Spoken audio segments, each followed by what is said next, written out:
அப்போஸ்தலனாகிய பவுல் கலாத்தியருக்கு எழுதின நிருபம் 2ஆம் அதிகாரம். 14 வருஷம் சென்ற பின்பு நான் தீத்துவை கூட்டிக் கொண்டு பர்னபாவுடனே கூட மறுபடியும் எருசலேமுக்கு போனேன்.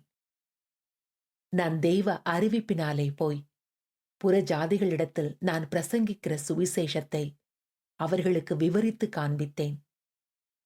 ஆயினும் நான் ஓடுகிறதும் ஓடினதும் வீணாகாதபடிக்கு எண்ணிக்கை உள்ளவர்களுக்கே தனிமையாய் விவரித்து காண்பித்தேன்.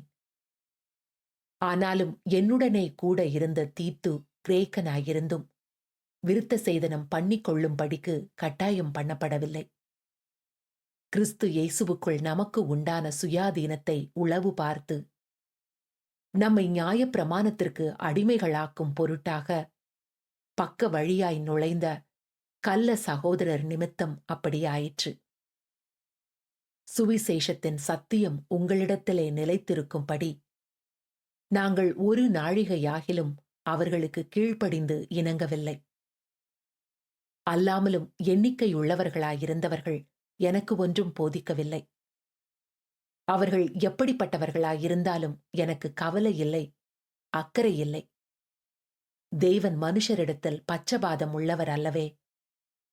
அதுவும் அல்லாமல் விருத்த சேதனம் உள்ளவர்களுக்கு அப்போஸ்தலனாயிருக்கும்படி பேதுருவை பலப்படுத்தினவர் புறஜாதிகளுக்கு அப்போஸ்தலனாயிருக்கும்படி என்னையும் பலப்படுத்தினபடியால் விருத்த சேதனம் உள்ளவர்களுக்கு சுவிசேஷத்தை பிரசங்கிக்கும்படி பேதுருவுக்கு கையளிக்கப்பட்டது போல விருத்த சேதனம் இல்லாதவர்களுக்கு பிரசங்கிக்கும்படி அது எனக்கும் கையளிக்கப்பட்டதென்று அவர்கள் கண்டு எனக்கு அளிக்கப்பட்ட கிருபையை அறிந்தபோது தூண்களாக எண்ணப்பட்ட யாக்கோபும் கேபாவும் யோவானும் தாங்கள் விருத்த சேதனம் உள்ளவர்களுக்கும் நாங்கள் புறஜாதிகளுக்கும் பிரசங்கிக்கும்படி அந்நியோனிய ஐக்கியத்திற்கு அடையாளமாக எனக்கும் பர்னபாவுக்கும் வலது கை கொடுத்து தரித்திரரை நினைத்துக் கொள்ளும் படிக்கு மாத்திரம் சொன்னார்கள்.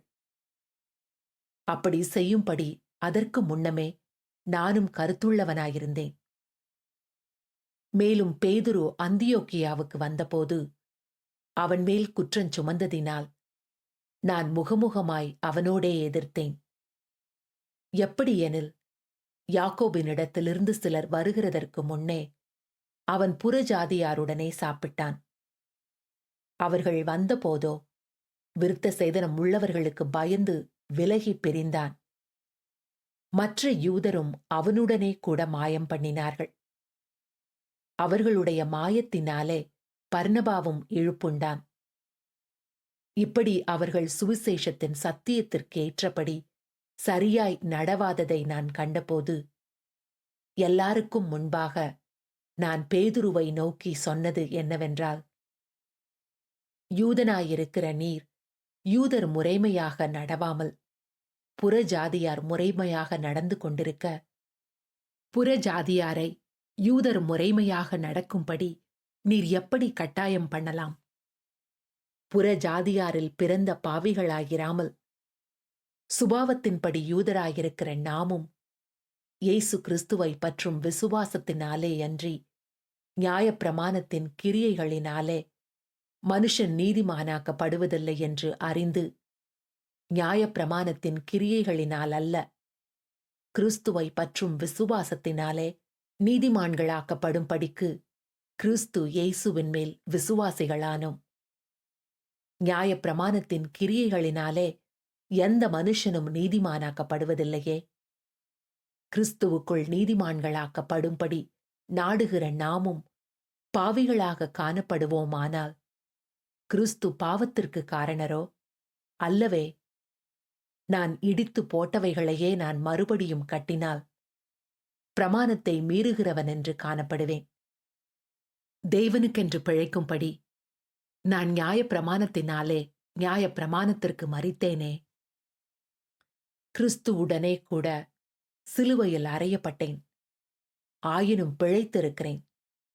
இனி நான் அல்ல, கிறிஸ்துவே எனக்குள் பிழைத்திருக்கிறார். நான் இப்பொழுது மாமிசத்தில் பிழைத்திருக்கிறதோ, என்னில் அன்பு கூர்ந்து எனக்காக தம்மை தாமே ஒப்புக்கொடுத்த தேவனுடைய குமாரனை பற்றும் விசுவாசத்தினாலே பிழைத்திருக்கிறேன். நான் தேவனுடைய கிருபையை விருதாவாக்குகிறதில்லை. நீதியானது நியாயப்பிரமாணத்தினாலே வருமானால் கிறிஸ்து மரித்தது வீணாயிருக்குமே.